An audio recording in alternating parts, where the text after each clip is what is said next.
Bien, estamos de regreso en edición nocturna, como ya le había informado en el primer segmento de presentación del tema y de nuestros distinguidos invitados esta noche.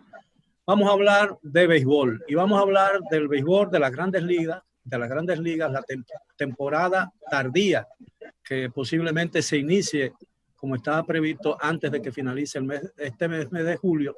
Y por supuesto tenemos que hablar de la temporada de béisbol invernal de la República Dominicana, de la que no se habla tanto para esta fecha como se hablaba en oportunidades anteriores. Y hoy contamos con la muy grata presencia de Susi Jiménez, una destacada cronista deportiva, los señores Víctor Baez Sosa y Manuel Acevedo, quienes son también destacados cronistas deportivos de la República Dominicana. Buenas noches, gracias por aceptar nuestra invitación.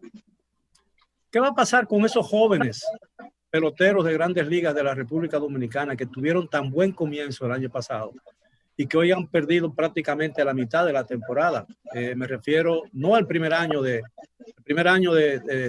Tatis Jr., el segundo año de Juan Sosa y muchos otros cuya pérdida de prácticamente de un año puede afectar su carrera, su ascendente carrera en grandes ligas.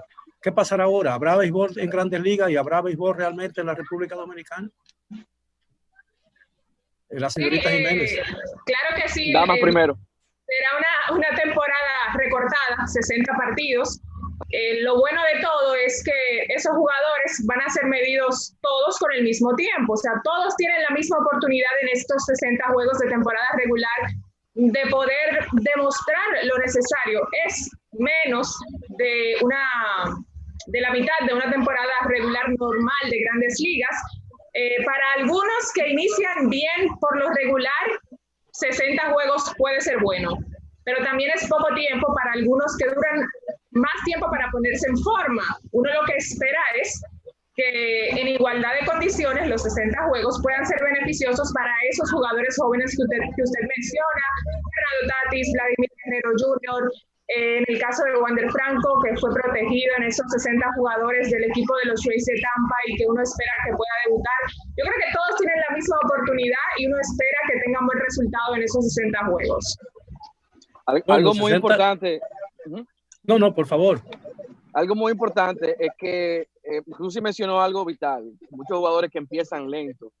Muchos de esos factores del lento inicio tienen que ver con el clima en la temporada de Grandes Ligas, cuando normalmente arranca a finales de marzo o a principios de abril. En algunas ciudades el clima todavía es bastante frío. Ahora vamos a estar en pleno verano, o sea que quizás esos jugadores que se le hacía difícil arrancar por eso, bueno, pues no van a tener ese inconveniente. Pero como dijo Susi, a todos se le va a medir por la misma vara y todo el mundo está en igualdad de condiciones, o sea que al final no debe ser ningún tipo de inconveniente. Sí, eso es lo que yo entiendo que va a ser importante en favor de todos los jugadores, principalmente los latinos. Uno recuerda a Sammy Sosa, que calentaba después de mayo, junio, en las temporadas que conectó grandes cantidades de cuadrangulares. También habría que estar pendiente a ciertos temas, porque la ética de trabajo de cada uno, la rutina de trabajo de cada uno, varió bastante. Entonces también está el tema salud, cómo estarían esos cuerpos preparados para entrar prácticamente, iniciar competición real a mitad de año, lo que debió ser mitad de temporada, y también el tema de partidos en forma consecutiva, porque se va a descansar poco, y eso pudiese también afectar mucho el rendimiento de todos los jugadores. Ahora, hay un elemento que es muy diferente y que puede influir no solamente en el ánimo de los jugadores, sino también en sus condiciones físicas. Cuando se declaró la pandemia y se decidió que suspender temporalmente la temporada, los peloteros estaban ya prácticamente al final del campo de entrenamiento y tuvieron un tiempo fuera de acción para volver nuevamente, y eso puede afectar las condiciones físicas de muchos de ellos, ¿no? Puede provocar lesiones, puede provocar bajos rendimientos, y creo que eso va a ser, además de haber sido o de ser un año anormal en lo que tiene que ver con el calendario de actividades en grandes ligas, también lo será anormal por el hecho de que la situación le presenta unos retos a los jugadores que antes probablemente no tuvieron. Bueno, yo creo que los equipos se preocuparon mucho en la pandemia por darle seguimiento a los jugadores. De hecho, hacían unos entrenamientos virtuales y le daban seguimiento con rutinas. Yo sé que la mayoría de los muchachos vieron cómo la mayoría de los jugadores dominicanos diariamente en sus redes subían las rutinas. Algunos lo hacían por su parte, otros lo hacían por mandato de sus equipos de grandes ligas. Ellos lamentablemente dejaron el entrenamiento y no había pasado mucho tiempo, no había pasado un mes. Ahora tienen unas 2 semanas prácticamente, 2 semanas y media antes de iniciar la temporada. Pero yo creo que los equipos se preocuparon y los mismos peloteros por mantenerse en forma.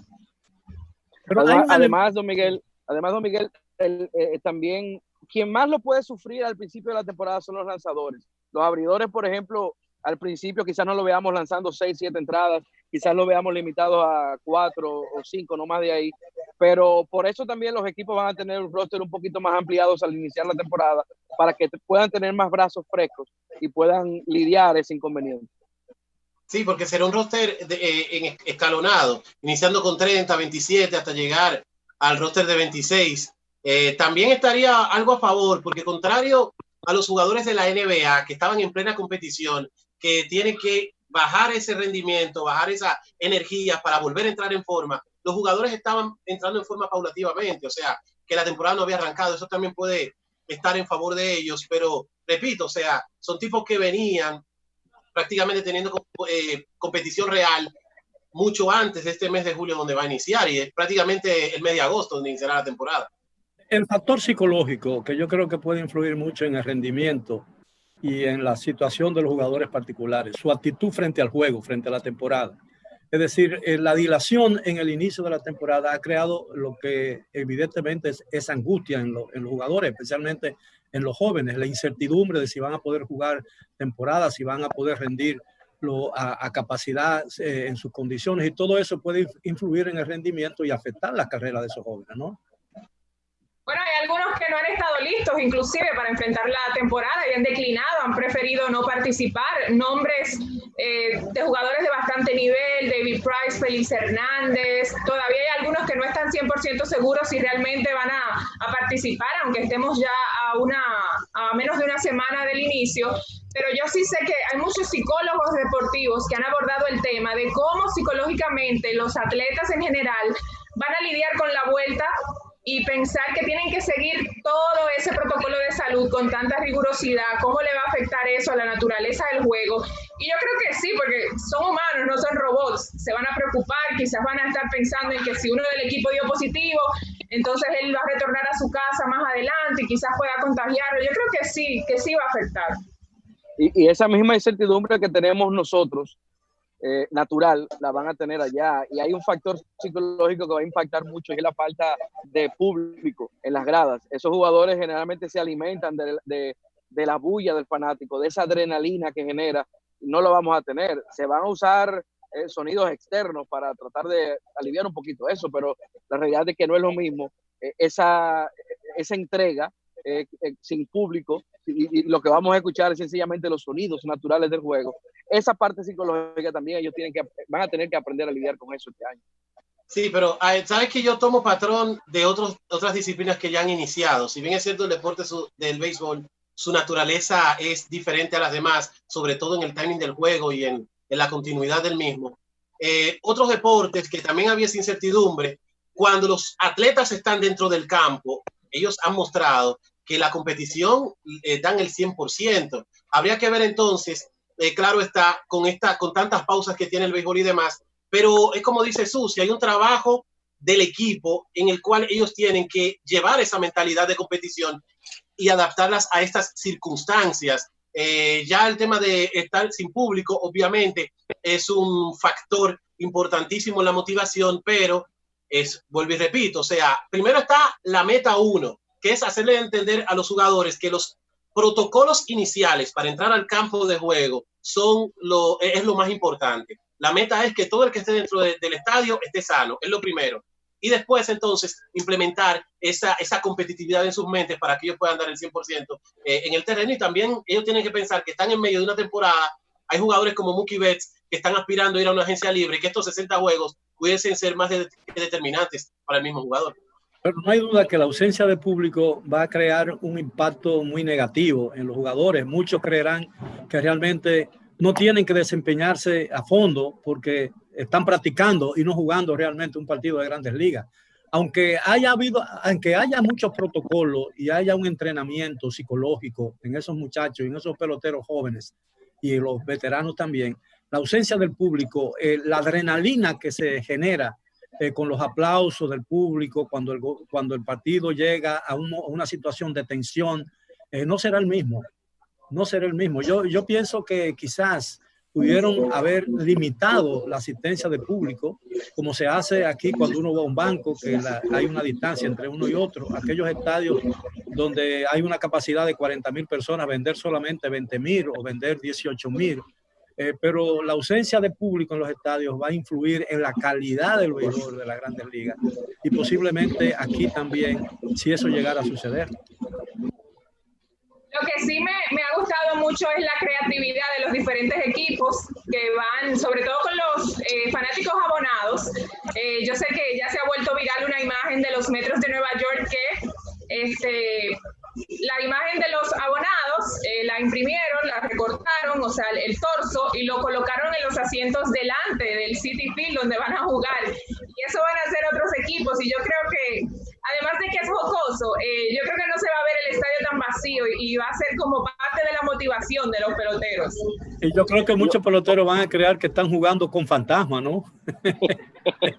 Sí, ojalá que es muy probable que antes de que finalice la temporada, si lo logramos, si se logra finalizar, algunas ciudades permitan fanáticos de manera limitada.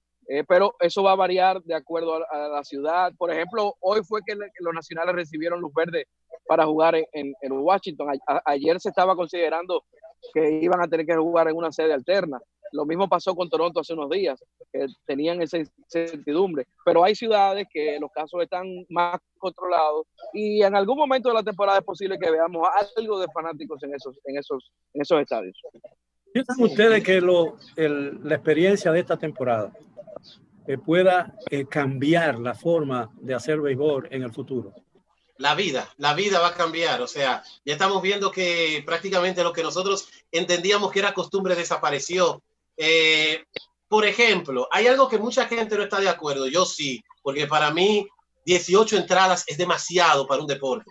Entonces, la regla que para muchos desvirtúa el béisbol está siendo puesta a prueba en esta temporada tan atípica, que es iniciar las entradas extras con corredores en base.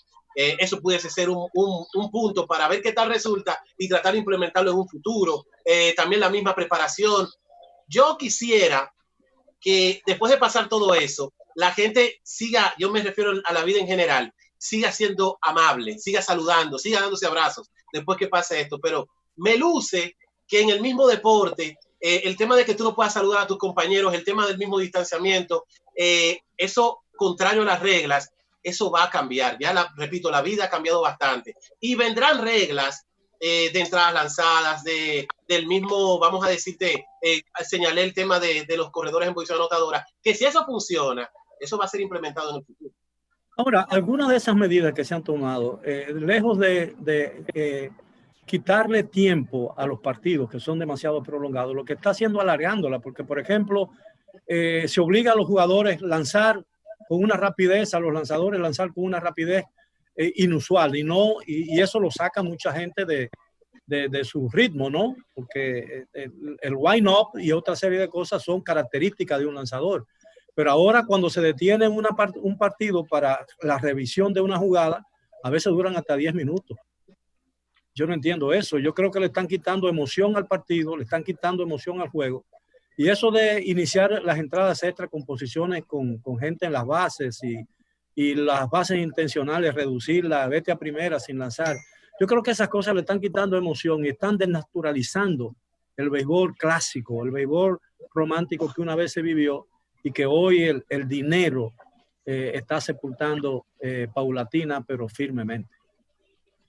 Bueno, también está el hecho, don Miguel, de que en los últimos años ya Grandes Ligas ha hecho diferentes estudios de que la audiencia de MLB en los jóvenes se ha perdido, prefieren más el baloncesto, prefieren más el fútbol, por eso mismo, porque se le hace un poco tedioso, inclusive 3, 4 horas han ido disminuyendo con algunos movimientos que se han ido haciendo, pero a la mayoría de los jóvenes se les es difícil sentarse en su casa a ver 3 horas de ver una acción, a veces partidos cerrados, partidos de entradas extras donde no hay batazos constantes y todo eso. Entonces ellos están tratando de hacer cambios. A mí no me gusta personalmente lo que tiene que ver con el corredor en segunda, después de las entradas extras, pero yo creo que si funciona para agilizar el juego, está bien. Yo estoy con Manuel en ese sentido. Yo creo que es natural que la gente no le guste el cambio, porque la naturaleza humana es rechazar el cambio. Pero al final, después que pase esta temporada y si se sigue implementando más adelante, yo creo que la gente lo va a aceptar, porque va a dinamizar el juego. No solamente el tiempo, sino la chispa que le va a dar en cada entrada extra, tener ese corredor en posición anotadora. Yo creo que al final la gente lo va a aceptar y lo va a entender. Específicamente esa. Hay otras reglas nuevas, como lo de que el lanzador tenga que enfrentar o terminar el inning o enfrentar por lo menos 3. Eso va a eliminar los especialistas, pero también va a eliminar el tiempo de que en un inning podamos tener más de 2, 3 lanzadores. O sea, eso se va a ir eliminando porque, como dice Susi, se necesita recortar el tiempo de juego para atraer ese público joven. Ahora, las estadísticas. Pero rápido, en el tema de la revisión de jugadas, todos los deportes han abrazado eso. Eso, más que acortar tiempo, es hacer el deporte más justo. Su amigo Armando Galarraga quisiera que esa revisión hubiese existido bueno, cuando perdió su juego. Perfecto, ¿verdad? Sí, claro. Ahora, el tema de las estadísticas, que son tan importantes para la consagración definitiva de un jugador que se retira, ¿no?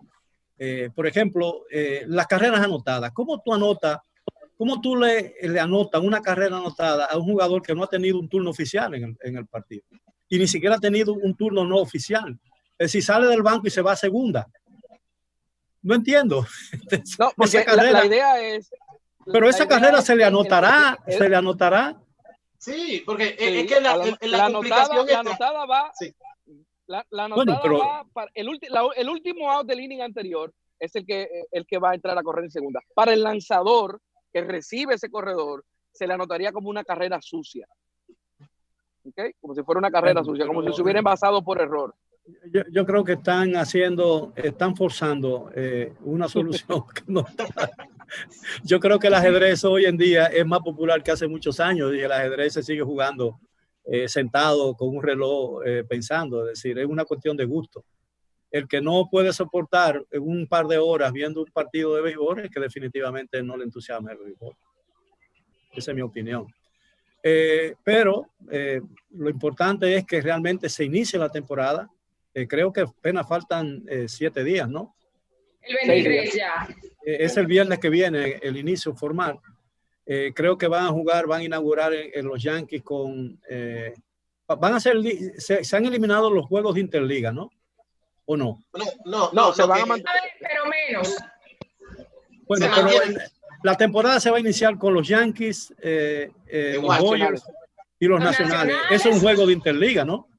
Sí. Exacto. Sí, porque lo que se van a tener es partidos entre los equipos de su misma división para evitar los viajes. O sea, los Yankees van a jugar muchísimo con los Marlins y Cleveland va a jugar mucho con los Cardenales y los Dodgers con los Angelinos para evitar los viajes y así prevenir el contagio.